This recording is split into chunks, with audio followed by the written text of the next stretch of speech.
मुनिराज को दास का दंडवत स्वीकार हो रहा है।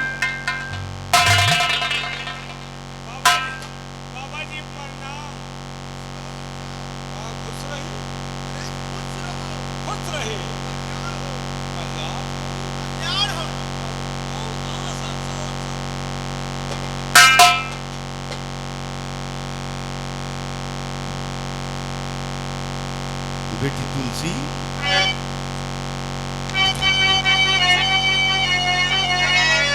तो कौन है बेटी किसको दुल्हैया? सच बता माजरा है ये क्या? इतना खामोश होकर भाई खड़ा सामने, इसकी हालात में बेटी तरस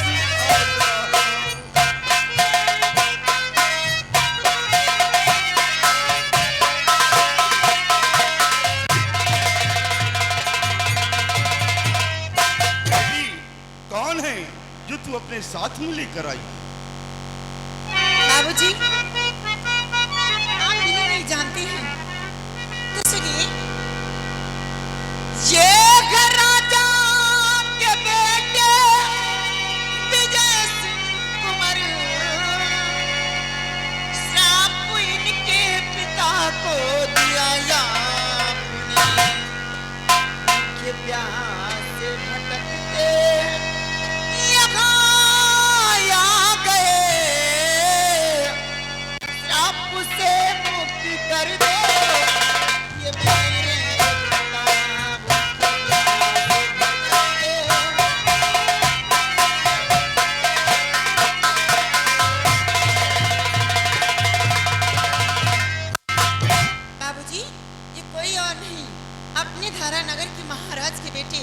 राजकुमार विजय सिंह है। बाबूजी, आपने इनके पिताजी को श्राप दिया था। उसी श्राप से मुक्ति पाने के लिए भूखे प्यासे भटकते हुए आपके आश्रम पे आ गए। बाबूजी, इन्हें श्राप से मुक्ति दिलाओ पिताजी। अपना श्राप वापस ले लो और पुनः इनकी हालात को कवर करो पिताजी। हाँ बेटी, ये बात तो सत्य है कि महाराज कुछ श्राप मैंने ही दिया था, लेकिन बेटा अब महाराज की आंखों में रोशनी कभी वापस नहीं आ सकती। आप अपने राजभवन वापस लौट जाओ। नहीं महाराज, भगवान के लिए ऐसा मत बोलिए। मैं आपके पास बहुत बड़ी उम्मीद लेके आया हूँ और मेरी उम्मीदों को नाकाम मत होने दीजिएगा। आप ये अपना श्राप वापस ले लीजिए मुनिराज, वापस ले लीजिए। नहीं बेटा, क्यों जिद कर रहा है? अरे जिस प्रकार बंदूक से निकली हुई गोली और कमान से निकला हुआ बाण कभी वापस नहीं होता, उसी प्रकार ये संत का दिया हुआ श्राप है जो कभी कट नहीं सकता है। इसका मतलब कि आप अपने दिल में ठान लिया है कि इस श्राप को वापस नहीं लूंगा।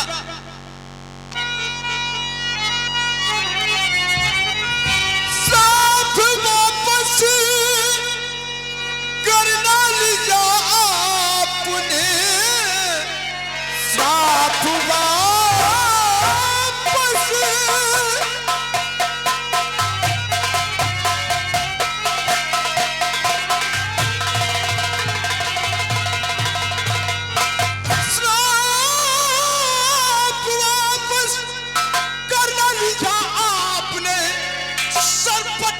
यही जान के दूंगा मैं खाली हाथों महल को, और नहीं चाहूंगा वो पिताजी को कैसे मैं खिलाऊंगा।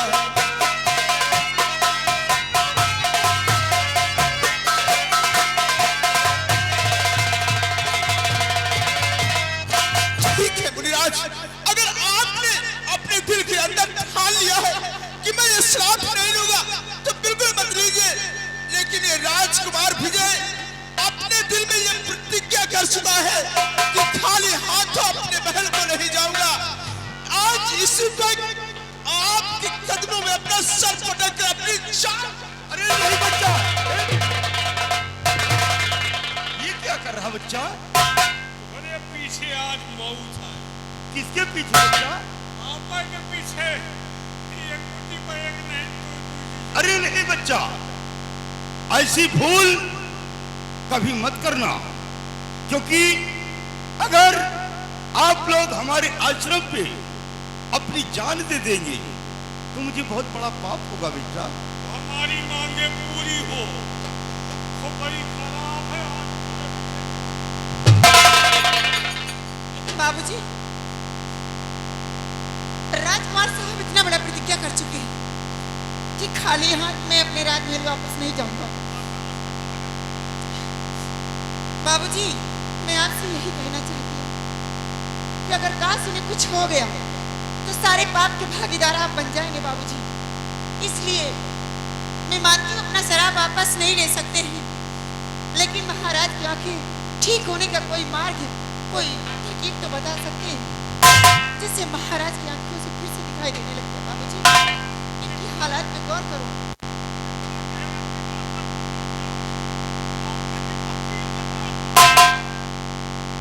बेटी,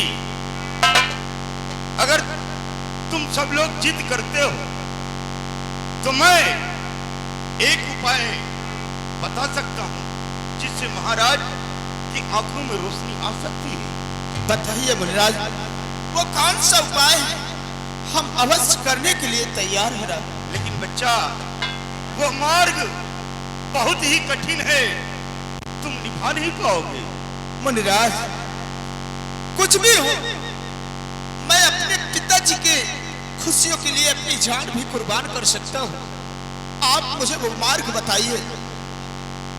अगर ठीक है बच्चा, अगर ऐसी बात है तो हम उपाय बता रहे हैं और मेरी बात को गौर से सुनो। बोलो। बेटा, 300 मील पूरब दिशा जाने के बाद एक शंकुधारी वन है। उस वन में एक सुनाली नाम का गुफा है और उस गुफा के अंदर एक खतरनाक तांत्रिक त्रिकाल देव जादूगर रहता है। कौन जादूगर? छिनार देव? त्रिकाल देव बच्चा, छिनार देव। अगर बदजुबानी मुझसे किया तो बच्चा कहीं ऐसा न हो कि हमारे जुबान से कुछ निकल आए और तुम्हारी जिंदगी भी नर्क बन जाए। अपने अधिकारियों एक ऐसे माफ बताए हैं। बेटा, उस गुफा के अंदर हाँ, एक चांदी का कटोरा है। चांदी का कटोरा? उस कटोरे में एक फूल है फूल? और फूल के अंदर एक मायावी काजल है। क्या काजल? हाँ बेटा, अगर वो काजल मिल जाए और किसी भी अंधे की आंख में लगा दिया जाए तो रोशनी वापस आ सकती है। लेकिन बेटा, सबसे पहले बात मेरी एक और सुनो। कौन सी बात? जादूगर की बेटी जो हमेशा उसका पहरा बॉर्डर पे लगा रहता है, दैत्य लोग उसकी रक्षा में रहते हैं। अच्छा। अगर कोई इंसान उस गुफा के अंदर जाने की कोशिश किया तो उसकी बेटी बॉर्डर पे ही समाप्त कर देती है। काश उसके हाथों से बच गया और उस गुफा के अंदर चला गया तो त्रिकाल देव जादूगर वो उसे मार डालता बेटा। इसलिए मेरी बात को मानो, जो भी वहां पर गया है वो जिंदा लौट कर वापस नहीं आया। आप अपने राजभवन वापस लौट जाएं। मुनिराज, कुछ भी हो जाए, क्यों ना मेरी जान चली जाए, लेकिन आपके बताए हुए मार्ग तक मैं जरूर जाऊंगा। मुनिराज, आप मुझे आशीर्वाद दो कि मैं अपने मकसद में कामयाब हो जाऊं। हेलो, ये आगे राम प्रसाद इंदौर निवासी, ये 10 रुपए पुरस्कार। जाओ बच्चा, ये मेरा आशीर्वाद है, तुम अपने काम में कामयाबी पाओ, भगवान तुम्हारी रक्षा करे। बाबा, अगर आपका आशीर्वाद रहा तो हम जहाँ लगे हैं बहुत जल्द सक्सेस हो जाएंगे। कहाँ लगे हो बच्चा? वही टेपिया में। हेलो, ये आगे राम पियारे कमेटी को 50 रुपए का चंदा। बेटी तुलसी, देखो ये महाराज के बेटे राजकुमार विजय सिंह ने हमारे खोज में भूखे प्यासे तड़पते हुए इस बियाबान जंगल में आ गए और हमारे आश्रम तक आ गए हैं। तो हमारा फर्ज है बेटी कि हमारे आश्रम से कोई भूखा न जाए, इन्हें कुछ न कुछ चाय नाश्ता करवा देना, उसके बाद फिर यहाँ से जाने देना।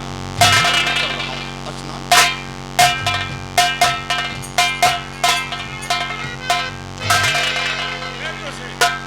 चलो अंडा पराठा बनाओ।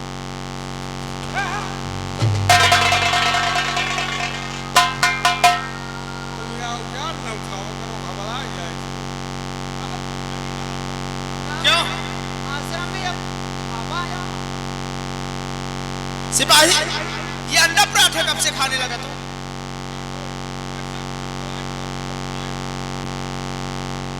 सोच, अरे खाने के लिए क्या, नाश्ता पानी करो और यहाँ चलो।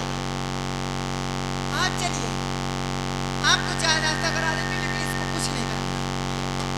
जाना मत वहाँ। तुमको एक शर्त पे ले चलूंगी, अगर तुम मेरे भैया बनो, हाथ में हाथ के धागा बंधवाता।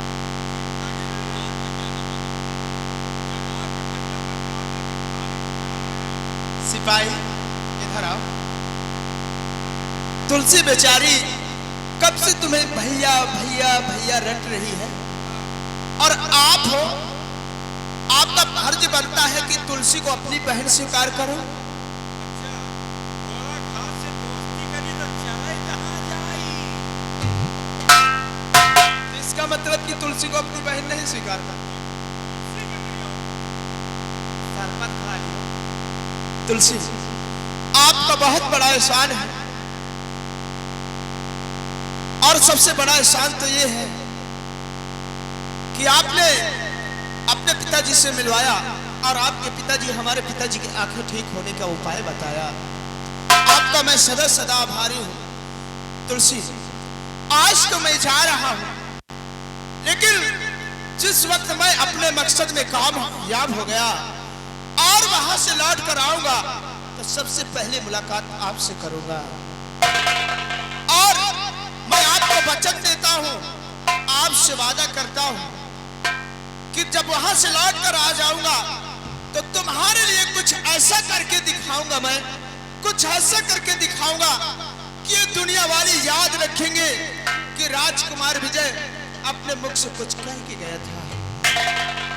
जाइए राजकुमार साहब, मैं भगवान से सुबह शाम दुआ करती रहूंगी कि जिस काम के लिए जा रहे हैं उस काम में कामयाबी पाए, बहुत जल्द लौट बस। दोपहर में जरूर दुआ करूंगी तुम वहां से मार के लौटो।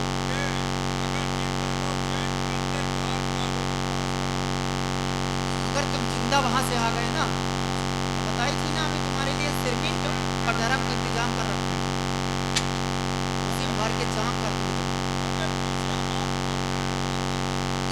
ठीक है तुलसी, आओ चलो।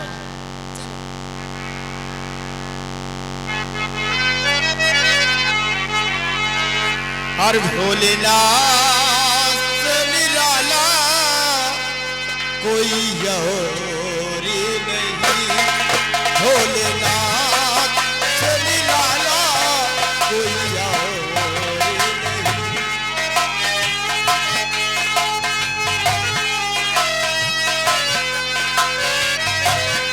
ऐसे डमरू का बजाने वाला नहीं, ऐसे डमरू का बजाने वाला नहीं, भोले बाबा से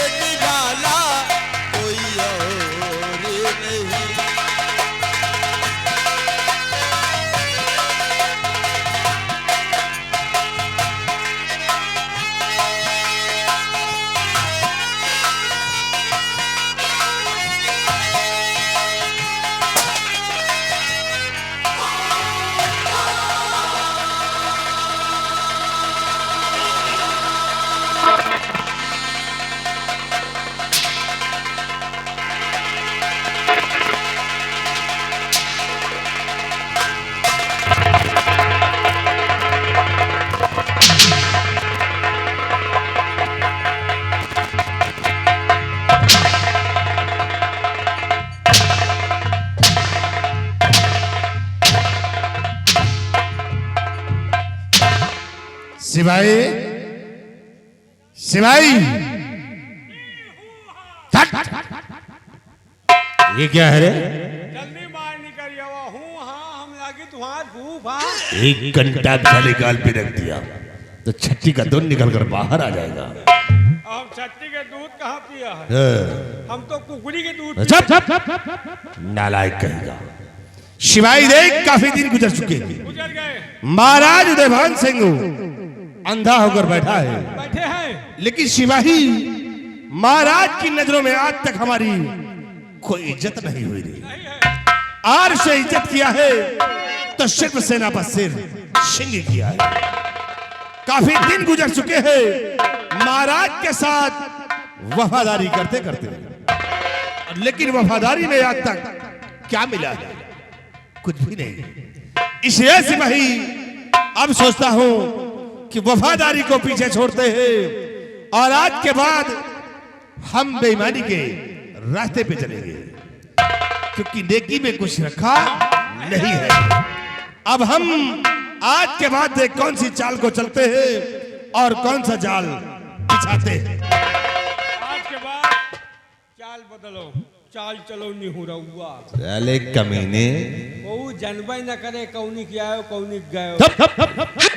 देखिए कि आज के बाद ये भीमा सिंह कौन सी चाल को चलेगा।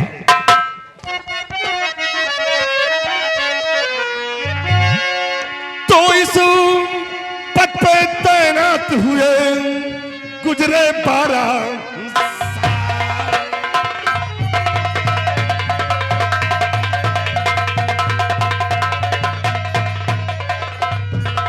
ईश्वर पे तैनात हुए गुजरे 12 साल और कभी नहीं चक किया उदयभान नभ।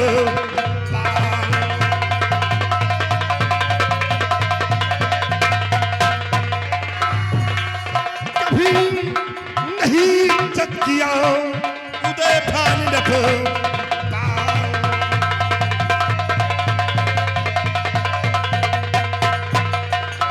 उदयभान पालियम सारा मजा चखाऊ। उदयभान पालियम सारा मजा चखाऊ और गिरपो तारिकम सहनशाह को बंदी।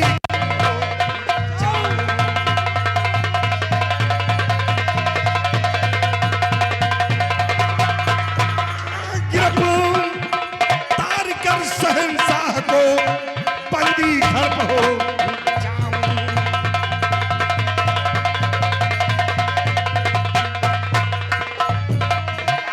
विद्यावती को भाई दुल्हन से बनाऊं। महारानी विद्यावती को अपनी दुल्हन बनाऊंगा कि रानी विद्यावती को भाई दुल्हन से बनाऊं। और कसम एक दिन सिंहासन पे बैठे मौजे उड़ाऊं।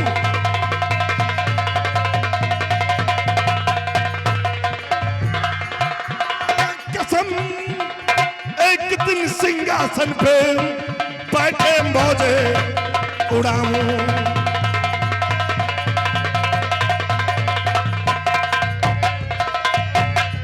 तो खौफ ना दिल में खाऊं।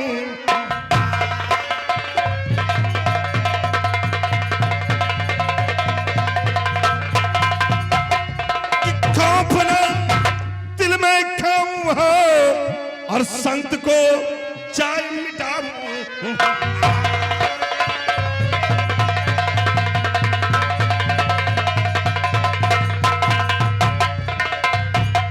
शेर सिंह भी दुश्मन, सेना पर शेर सिंह भी साला दुश्मन है कि शेर सिंह भी दुश्मन। और खत्म करो विजय सिंह को बनकर जानी दुश्मन।